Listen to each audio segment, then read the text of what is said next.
ನಿಮ್ಮ girl friend ಅಥವಾ ನಿಮ್ಮ ಬಾಯ್ ಫ್ರೆಂಡು ನಿಮ್ಮನ್ನ ಮನೆಗೆ ಕರೆದ್ರೆ ಮನೇಲಿ ಯಾರು ಇಲ್ಲ ಬಾ ಅಂತ ಅಂದರೆ ಸೊ ಇವತ್ತಿನ ಕ್ಷಣಕ್ಕೆ 1ರಿಂದ 10 ಸರಿ ಯೋಚನೆ ಮಾಡಬೇಕಾಗುತ್ತೆ. ಯಾಕಪ್ಪ ಅಂತಂದರೆ ನಿನ್ನೆ ನಡೆದಿರೋ ಘಟನೆನೇ ದೊಡ್ಡ ಸಾಕ್ಷಿ. ಸೊ ನಿನಗೇನಾಯಿತು ಅಂತ ಅಂದರೆ ಒಂದು ಹುಡುಗ ಒಂದು ಹುಡುಗಿ ಲವ್ ಮಾಡ್ತಾ ಇರ್ತಾರೆ. ಹುಡುಗಿ ಆದವಳು ಏನು ಮಾಡ್ತಾಳೆ ಅಂತಂದರೆ ಮನೇಲೂ ಯಾರಿಲ್ಲ ಬಾ ಅಂತ ಕರೆಸ್ಕೊಂಡು ಹುಡುಗನ್ನ ಮಂಚಕ್ಕೆ ಕಟ್ಟಾಕಿ ಬ್ಲೈಂಡ್ ಫೋಲ್ಡ್ ಮಾಡಿ ಫಾರಿನ್ ಸ್ಟೈಲಲ್ಲಿ ಮಾಡೋಣ ಅಂತ ಅನ್ಕೊಂಡು ಕಟ್ಟಾಕಿ ಸೀಮೆಣ್ಣೆ ಊದಿ ಸುಟ್ಟು ಬೂದಿ ಮಾಡಿದಾಳೆ ಹುಡುಗನ್ನ. ಸೊ ಒಂದು ಲವರ್ನ ಸಾಯಿಸೋದಿದೆಯಲ್ಲ, ಇದು ದೊಡ್ಡ ಕ್ರೈಮು. ಸೊ ಈ ಘಟನೆ ಹೆಂಗಾಯಿತು, ಲವರ್ ಯಾಕೆ ಮನೆಗೆ ಹೋದ, ಅವರಿಬ್ರು ಯಾರು, ಡೌಟ್ ಹೆಂಗೆ ಬಂತು ಅನ್ನೋದರ ಬಗ್ಗೆ ಇವತ್ತಿನ ಸ್ಪೆಷಲ್ ವಿಡಿಯೋ ಇದೆ. ಸೊ ನಿಮ್ಮ ಗರ್ಲ್ ಫ್ರೆಂಡ್ ಆಗಲಿ ಬಾಯ್ ಫ್ರೆಂಡ್ ಆಗಲಿ ನಿಮ್ಮನ್ನ ಮನೆಗೆ ಕರೀತಾರೆ ಅಂತಂದರೆ ಸ್ವಲ್ಪ ಈ ವಿಡಿಯೋ ನೋಡ್ಕೊಳ್ಳಿ. ನಾಳೆ ದಿನ ನೀವು ಬ್ಲೈಂಡ್ ಫೋಲ್ಡು ಮಂಚು ಕಟ್ಟಾಕೋದು ಅಂತ ಅಕಸ್ಮಾತ್ ಏನಾದರೂ ಮಾಡೋಣ ಆ ಥರ ಅಂತ ಅಂದಾಗ ಇದನ್ನು ತಲೆ ಹಿಡ್ಕೊಳ್ಳಿ. ಸೊ ಎಲ್ರಿಗೂ ನಮಸ್ಕಾರ, ನಾನು ನಿಮ್ಮ ಪ್ರೀತಿಯ Sanjay. Welcome back to our channel. ಈ ಕಿರಣ್ ಅನ್ನೋ ಹುಡುಗನ್ನ ಈ ಪ್ರೇಮ ಅನ್ನೋ ಹುಡುಗಿ ಜೀವಂತವಾಗಿ ಬೆಂಕಿ ಇಟ್ಟು ಸಾಯಿಸಿದಾಳೆ. ಸೊ ಹೆಂಗಾಯ್ತಪ್ಪ ಈ ಘಟನೆ, ಹೆಂಗೆ ಅವ್ನಿಗೇನು ಗೊತ್ತಾಗಿಲ್ವಾ? ಆಯಿತು ಬೆಂಕಿ ಇಡಬೇಕಾದ್ರೆ ಅದು ಹೆಂಗೆ, ಏನು ಈ ಥರ ಎಲ್ಲ ಆಗುತ್ತಾ ಅಂತ ನೀವು ಅಂದ್ಕೊಂಡಿದ್ರೆ ಇವತ್ತು ಒಂದು ನೀಟಾಗಿ ಎಕ್ಸ್ಪ್ಲನೇಷನ್ ಮಾಡ್ತೀನಿ. ಏನಾಯ್ತು ಅವತ್ತು ಘಟನೆಯಲ್ಲಿ, ಹೆಂಗೆ ಈ ಬಲೆಗೆ ಬಿದ್ದ, ಈ ಪ್ರೇಮ ಅನ್ನೋ ಬೆಲೆಗೆ ಅನ್ನೋದನ್ನ ನೀಟಾಗಿ ತಿಳಿಸ್ತೀನಿ. ಫುಲ್ ಕಂಪ್ಲೀಟ್ ಸ್ಟೋರಿ ಎಕ್ಸ್ಪ್ಲೈನ್ ಮಾಡ್ತೀನಿ. ಸೊ ನೋಡಿ ಸ್ನೇಹಿತರೆ, ಅವತ್ತು ನಿನ್ನೆ ದಿನ ಬೆಳಗ್ಗೆ ಏನಾಗಿದೆ ಅಂತ ಅಂದರೆ ಪ್ರೇಮ ಅನ್ನೋ ಹುಡುಗಿ ಅವ್ರ ಫ್ಯಾಮಿಲಿ ಮೆಂಬರ್ಸ್, ಅವ್ರ ಅಮ್ಮ ಆಗಲಿ ಅವ್ರ ಅಣ್ಣ ಆಗಲಿ ಅವ್ರ ಅಕ್ಕ ಆಗಲಿ 3 ಜನ ಕೆಲ್ಸಕ್ಕೆ ಹೋಗ್ತಾರೆ. ಸೊ ಅವತ್ತಿನ ದಿನ ನಿನ್ನೆ ಬೆಳಗ್ಗೆ ಇವಳಿಗೆ ನಾರ್ಮಲ್ ಆಗಿ ಮನೇಲಿ ಕೂತಿದ್ದಾಳೆ. ಬೆಳಗ್ಗೆ ಆಯಿತು, ಕೆಲ್ಸಕ್ಕೆ ಹೋಗಿಲ್ಲ ಅವಳಿನ್ನು. ಅವ್ರ ಅಣ್ಣ ಕೇಳ್ತಾನೆ, ಅವ್ರ ಅಕ್ಕ ಕೇಳ್ತಾರೆ, ಯಾಕಪ್ಪ ಅವ್ರ ಅಮ್ಮ ಕೇಳ್ತಾರೆ, ಏನು ಕೆಲ್ಸಕ್ಕೆ ಹೋಗ್ತಲ್ಲ ನೀನು, ಇವತ್ತು ಟೈಮ್ ಆಯ್ತಲ್ಲ, ಇನ್ನು ಮನೇಲಿ ಮಲಗಿದೆಯಲ್ಲ, ಇನ್ನು ಇದೆಯಲ್ಲ ಅಂತ ಕೇಳ್ತಾರೆ. ಸೊ ಅವಳು ಏನು ಹೇಳ್ತಾಳಪ್ಪ ಅಂತಂದ್ರೆ, ಇಲ್ಲ ಇವತ್ತು ಸ್ವಲ್ಪ ನನಗೇನೋ ಬೇರೆ ಕೆಲಸ ಇದೆ, ಹಂಗಾಗಿ ಸುಮ್ಮನೆ ಮನೇಲಿ ಮಲಗಿದ್ದೀನಿ, ಸ್ವಲ್ಪ ಲೇಟಾಗಿ ಹೋಗ್ತೀನಿ ಮಧ್ಯಾಹ್ನದ ಮೇಲೆ ಅಂತ ಏನೋ ಸುಳ್ಳು ಹೇಳಿದ್ದಾಳೆ. ಅವ್ರಮ್ಮ ಅವ್ರ ಪಾಳು ಬೆಳಗ್ಗೆ ಕೆಲ್ಸಕ್ಕೆ ಹೋಗಿದ್ದಾರೆ, ಅವ್ರ ಅಣ್ಣನೂ ಕೆಲ್ಸಕ್ಕೆ ಹೋಗಿದ್ದಾನೆ, ಮತ್ತೆ ಅವ್ರ ತಂಗಿನೂ ಅಕ್ಕನೂ ಯಾರು ಅವರು ಕೆಲ್ಸಕ್ಕೆ ಹೋಗಿದ್ದಾರೆ. ನಾರ್ಮಲ್ ಆಗಿ ಅವ್ರ ಮನೆಯೆಲ್ಲ ಕೆಲ್ಸಕ್ಕೆ ಹೋಗಿದ್ದಾರೆ, ಇವಳು ಒಬ್ಬಳೇ ಮನೇಲಿದ್ದಾಳೆ. ಸೊ ಇವಳು ಏನು ಮಾಡ್ತಾಳಪ್ಪ ಅಂತ ಅಂದ್ರೆ ಅವರ ಬಾಯ್ ಫ್ರೆಂಡ್ ಕಿರಣ್ ಅನ್ನೋ ವ್ಯಕ್ತಿನ ಮನೆ ಕರೆಸ್ತಾಳೆ. ಸೊ ಏನಂತ ಹೇಳ್ತಾಳೆ ಅವನಿಗೆ ಅಂತ ನೋಡಿ, ಕಿರಣ್ ನಮ್ಮ ಮನೇಲಿ ಯಾರು ಇಲ್ಲ, ಬಾ ಇವತ್ತು ಸ್ವಲ್ಪ ಪ್ರೈವೇಟ್ ಟೈಮ್ ಸ್ಪೆಂಡ್ ಮಾಡೋಣ, ಸೊ ಇಬ್ರು ಒಂಥರ ಲವ್ ಮಾಡೋಣ ಅಂತ ಕರಿತಾಳೆ. ಕಿರಣ್ ಏನು ಮಾಡ್ತಾನಪ್ಪ ಅಂತಂದ ತಕ್ಷಣ ನಿಮ್ಮ ಮನೇಲಿ ಯಾರು ಇಲ್ವಾ ಅಂತ ಅವನು ಫುಲ್ ಖುಷಿ. ಕಿರಣಿಗೆ ಓ ಮನೇಲಿ ಯಾರು ಇಲ್ವಾ, ಹೋಗೋಣ, ಸರಿ ಆಯ್ತು ಬರ್ತೀನಿ ಅಂತ ಕಿರಣ್ ಏನು ಮಾಡ್ಬಿಟ್ಟ, ಓ ಇವತ್ತು ಫುಲ್ ಆಕ್ಟಿವಿಟೀಸ್ ಮಾಡ್ಬಿಡೋಣ ಅಂತ ಕಿರಣ್ ಏನು ಮಾಡ್ದ, ಮನೆಗೆ ಹೊಟ್ಟದ ಅವ್ರ ಮನೆಗೆ, ಹುಡುಗಿಯವ್ರ ಮನೆಗೆ. ಇಲ್ಲೇ ಫಾಲ್ಟ್ ಆಗಿದೆ, ಮೇನ್ ಫಾಲ್ಟು.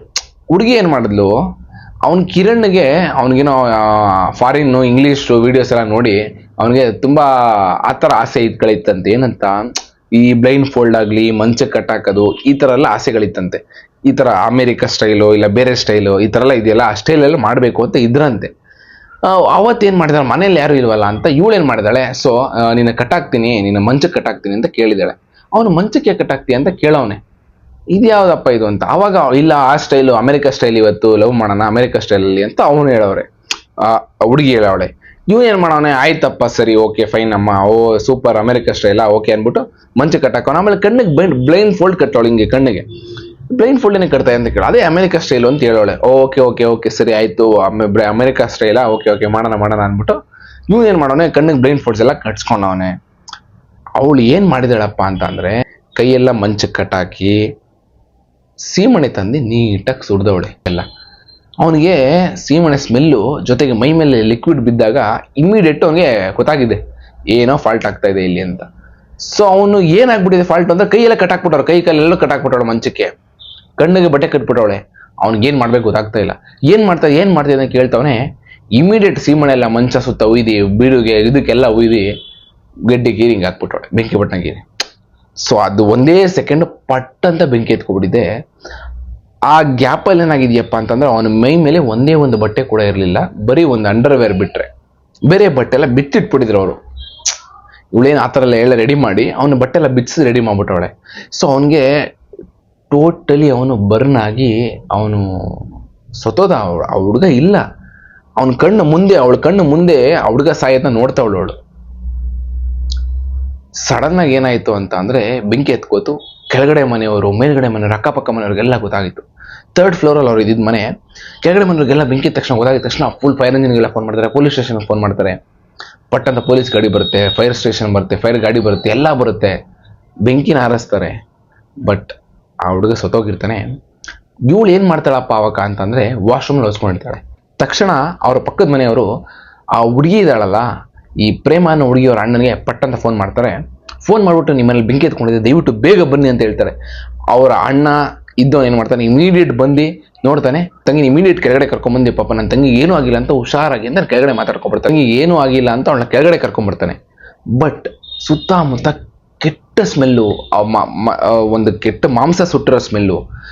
ಮನುಷ್ಯನ ಸ್ಕಿನ್ ಸುಟ್ಟರೆ ಒಂಥರ ಕೆಟ್ಟ ಸ್ಮೆಲ್ ಬರುತ್ತೆ. ಸೊ ಆ ಥರ ಸ್ಮೆಲ್ ಬರ್ತಾಯಿದೆ ಜನಕ್ಕೆ. ಸೊ ಅವ್ರಿಗೆ ಮೂಗು ಓಪನ್ ಮಾಡೋಕ್ಕಾಗ್ತಾಯಿಲ್ಲ, ಉಸಿರಾಡೋಕ್ಕಾಗ್ತಾಯಿಲ್ಲ, ಅಷ್ಟು ಕೆಟ್ಟ ಸ್ಮೆಲ್ಲು. ಸೊ ಯಾರ್ದು ಡೆಡ್ ಬಾಡಿ ಸಿಕ್ಕಿದೆ, ಏನು ಡೆಡ್ ಬಾಡಿ ಇದೆಯಲ್ಲ ಅಂತ ಅವ್ರಿಗೆ ಆಶ್ಚರ್ಯ.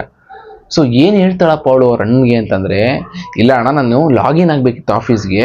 ಅವ್ರ ಅಣ್ಣನಿಗೆ ಗೊತ್ತಾಗುತ್ತೆ, ಓಕೆ ಯಾರು, ಯಾಕೆ ಸುತ್ತೋಗಿದ್ದಾನೆ, ಯಾರು ಇವನು ಅಂತ ಕೇಳ್ತಾಳೆ ಅವಳನ್ನ. ಅವಳು ಏನಂತಾಳಪ್ಪ ಅಂತಂದರೆ, ಇವ್ನು ಎಲ್ಲೋ ನೋಡ್ದಂಗೆ ಇದೆಯಲ್ಲ ಅಂತ ಅವ್ರ ಅಣ್ಣಂಗೆ ಡೌಟ್ ಬಂತು. ನಮ್ದು ಆಫೀಸ್ದು ಸ್ವಲ್ಪ ಏನು ಲಾಗಿನ್ ಪ್ರಾಬ್ಲಮ್ ಆಗ್ತಾಯಿತ್ತು, ಅದಕ್ಕೆ ಬಂದ ಇವನು. ಸೇಮ್ ಅವರು ಮ್ಯಾನೇಜರ್ ಇಲ್ಲೇ ಮಾಡ್ಕೊಳ್ಳಿ, ಮನೇಲೇ ಇದು ಮಾಡ್ಕೊಂಡು ಅವ್ರಿಗೆ ಸ್ವಲ್ಪ ಲಾಗಿನ್ ಮಾಡಿಕೊಡಿ ಅಂತ ಅಂದರು. ಸೊ ಹಂಗಾಗಿ ನಾನು ಮನೆಗೆ ಬಂದಿದ್ದ, ಹಂಗಾಗಿ ಮಾಡ್ತಾರೆ. ಸಡನ್ನಾಗಿ ನಾನು ವಾಶ್ರೂಮ್ ಹೋದೆ, ಹೆಂಗೋ ಸಡನ್ನಾಗಿ ಬೆಂಕಿ ಎತ್ಕೊಬಿಡ್ತು ಅಂತ ಅವಳು ಹೇಳ್ತಾಳೆ. ಬಟ್ ಅಲ್ಲಾಗಿರೋದೇ ಬೇರೆ. ಸೊ ಪೊಲೀಸವ್ರು ಏನು ಮಾಡ್ತಾರಪ್ಪ ಅಂತ ಅಂದರೆ, ಇದನ್ನೆಲ್ಲ ಅನಲೈಸ್ ಮಾಡ್ತಾರೆ. ಪೊಲೀಸ್ ಸ್ಕ್ವಾಡ್ ಬಂದಿರುತ್ತೆ, ಅಗ್ನಿಶಾಮಕ ದಳ ಬಂದಿರುತ್ತಲ್ಲಿ. ಪೊಲೀಸರು ಏನು ಇವ್ರು ಹೇಳೋದಕ್ಕೂ ಇದಕ್ಕೆ ಘಟನೆಗೂ ಮ್ಯಾಚಿಂಗ್ ಇಲ್ವಲ್ಲ ಅಂತ ಯೋಚನೆ ಮಾಡ್ತಾರೆ. ಸೊ ಮೇನ್ ಫಸ್ಟ್ ಪಾಯಿಂಟ್ ಏನಪ್ಪ ಅಂತಂದರೆ, ಅವನ ಬಟ್ಟೆಗಳು ಸಪ್ರೇಟಾಗಿ ಬಿಚ್ಚಿಟ್ಟಿರ್ತಾರೆ. ಅವನ ಮೈ ಮೇಲೆ ಸುಟ್ಟಿರೋ ಗಾಯ ಜೊತೆಗೆ ಯಾವುದೇ ಬಟ್ಟೆದ ಒಂದೇ ಒಂದು ಸಣ್ಣ ತುಂಡು ಕೂಡ ಇರಲ್ಲ. ಅದೇ ಬಟ್ಟೆ ಪಕ್ಕದಲ್ಲಿ ಸುಟ್ಟಿ ಬೂದಿಯಾಗಿರುತ್ತೆ ಹೊರತು ಅವನ ಮೈ ಮೇಲೆ ಯಾವುದೂ ಸುಟ್ಟಿರಲ್ಲ. ಸೊ ಹಂಗಾಗಿ ಪೊಲೀಸರಿಗೆ ಸ್ವಲ್ಪ ಇಮಿಡಿಯೇಟ್ ಡೌಟ್ ಬಂದಿರುತ್ತೆ, ಏನೋ ಪ್ರಾಬ್ಲಮ್ ಇದೆ ಇಲ್ಲಿ, ಏನೋ ಸಮಥಿಂಗ್ ಬೇರೆ ಏನೋ ನಡೆದಿದೆ ಅಂತ. ಇವಳು ಹೇಳ್ತಾರದು ನೋಡಿದ್ರೆ, ಇವಳೇನೋ ವಾಶ್ರೂಮಲ್ಲಿ ಇದ್ಲು, ನನಗೆ ಗೊತ್ತಾಗಿಲ್ಲ, ಬೆಂಕಿ ಎತ್ಕೊಂಡ್ಬಿಟ್ಟಿದೆ ಸಡನ್ನಾಗಿ ಮನೇಲಿ, ನಾನು ಓಡಿದೆ, ಇಮಿಡಿಯೇಟ್ ವಾಶ್ರೂಮ್ ಹೊರಟೋದೆ, ಈ ಥರ ಎಲ್ಲ ಸುಳ್ಳು ಕತೆ ಕಟ್ತಾವಳೆ. ಸೊ ಪೊಲೀಸವ್ರಿಗೆ 100% ಫಿಕ್ಸ್ ಆಯಿತು, ಇಲ್ಲಿ ಏನೋ ಸಮಥಿಂಗ್ ರಾಂಗ್ ಆಗಿದೆ ಅಂತ. ತುಂಬ ಸ್ಟ್ರಿಕ್ಟಾಗಿ ಕೂರಿಸ್ಕೊಂಡು ಕೇಳಿದ್ದಾಳೆ ಪ್ರೇಮನ. ಪ್ರೇಮ ಅನ್ನೋಳು ಒಂದು ಕಂಪ್ಲೀಟ್ ಮರ್ಡರ್, ಒಂದು ಆ ಹುಡುಗನ್ನ, ಅವರ ಕಿರಣ್ ಅನ್ನೋ ವ್ಯಕ್ತಿನ ಮರ್ಡರ್ ಮಾಡಲೇಬೇಕು ಅಂತ ಕರ್ಸಿ ಸೀಮಳೋಗಿ ಮರ್ಡರ್ ಮಾಡಿದ್ದಾಳೆ, ಕೊಲೆ ಮಾಡಿದ್ದಾಳೆ ಬೆಂಕಿ ಹಚ್ಚಿ. ದಾರುಣವಾಗಿ ಅವರ ಹುಡುಗನ ಸುಡನ್ನ ನೋಡಿದ್ದಾಳೆ. ಸೊ ತುಂಬ ಕೆಟ್ಟ ಇದ್ದದ್ದು. ಇಷ್ಟೆಲ್ಲ ಯಾಕೆ ಮಾಡಿದ್ಲು ಪ್ರೇಮ ಅಂತ ನಿಮಗೆಲ್ಲ ಕ್ವಶನ್ ಕೇಳ್ಬೋದು, ನಿಮಗೆಲ್ಲ ಅನ್ನಿಸ್ಬೋದು. ಏನಂಥದ್ದು ಏನು ಮಾಡ್ದ ತಪ್ಪು ಕಿರಣ್ ಅಂತ ಅನ್ನಿಸ್ಬೋದು. ಒಂದೇ ಕಾರಣಕ್ಕೆ, ಅವನು ಇವಳ ಮೇಲೆ ಇಂಟ್ರೆಸ್ಟ್ ಇಲ್ಲ, ಅವನು ಯಾಕೋ ಬೇರೆ ಹುಡುಗಿರ ಕಡೆ ಗಮನ ಕೊಡ್ತಾ ಇದ್ದಾನೆ ಅನ್ನೋ ಒಂದೇ ಕಾರಣಕ್ಕೆ, ಇವನು ಬಿಟ್ಟರೆ ಕೈ ತಪ್ಪೋಗ್ತಾನೆ ಅನ್ನೋ ಒಂದೇ ಕಾರಣಕ್ಕೆ ಅವನ್ನ ಜೀವಂತವಾಗಿ ಬಲಿ ತಗೊಂಡ್ಳು ಪ್ರೇಮ. ಸೊ ನೀವು ನೋಡಿ ಜನರೇ, ಯಾವ ಥರ ಈ ಥರನೂ ಮಾಡೋಕ್ಕೆ ಸಾಧ್ಯನಾ ಹೆಣ್ಮಕ್ಳು? ಇವತ್ತು ತುಂಬ ಘಟನೆಗಳು ನಡೀತಾ ಇದೆ. ಈ ಥರ ಇನ್ನೂ 2-3 ಘಟನೆ ನಡೆದಿದೆ ಇವತ್ತು ಒಂದೇ ದಿನದಲ್ಲಿ. ಇದು ಒಂದು ನಾನು ಹೇಳ್ತಾ ಇರೋದು ನಿಮಗೆ, ಮತ್ತೊಂದು ನಾಳೆ ಹೇಳ್ತೀನಿ. ಸೊ ನೋಡಿ, ಈ ಥರ ಎಲ್ಲ ನಡೆಯುತ್ತೆ. ಸೊ ದಯವಿಟ್ಟು ಯಾರಾದರೂ ಆಗಲಿ, ಈ ಥರ ಫಾರಿನ್ ಸ್ಟೈಲ್ ಮಾಡೋಣ, ಬ್ಲೈಂಡ್ ಫೋಲ್ಡ್ ಕಟ್ತೀನಿ, ಎದುರು ಮಾಡ್ತೀನಿ, ಕೈ ಕಟ್ತೀನಿ, ಇದೆಲ್ಲ ಸುಳ್ಳು, ಇದೆಲ್ಲ ಬಿಟ್ಬಿಡಿ. ದಯವಿಟ್ಟು ಹುಷಾರಾಗಿರಿ. ಹುಡುಗರು ಹೇಳಬೇಕು ಅಂತಂದರೆ ಹುಡುಗಿರು ಕೂಡ ಹುಷಾರಾಗಿರಿ, ಹುಡುಗರು ಕೂಡ ಹುಷಾರಾಗಿರಲಿ. ಲವ್ ಮಾಡಿ ಒಳ್ಳೇದಾಗಲಿ ಅಷ್ಟೇ ಕೇಳ್ಕೊಳ್ಳೋದು. ಲವ್ ಮಾಡಿದ್ರೆ ಮನೇಲಿ ಒಪ್ಪಿಸಿ ಮದುವೆ ಆಗಿ, ಇಲ್ಲ ಅಂತಂದ್ರೆ ಲವ್ ಬಿಟ್ಟು ಜೀವನದಲ್ಲಿ ಚೆನ್ನಾಗಿರಿ. ಅದು ಬಿಟ್ಟು ಈ ಥರ ಕೊಲೆ ಇದೆಲ್ಲ ಚೆನ್ನಾಗಿಲ್ಲ, ಬೇಡ. ಸೊ ಇಷ್ಟು ಹೇಳಕ್ಕೆ ಇಷ್ಟಪಡ್ತೀನಿ. ಇವತ್ತು ಈ ಥರ ಪ್ರಕರಣದ ಬಗ್ಗೆ ಮಾತಾಡಬೇಕಾಗಿತ್ತು. ಎಲ್ರಿಗೂ ನಮಸ್ಕಾರ. ನಾನು ನಿಮ್ಮ ಪ್ರೀತಿಯ ಸಂಜಯ್. ನೆಕ್ಸ್ಟ್ ವಿಡಿಯೋ ಸಿಗ್ತೀನಿ. Until then, thank you.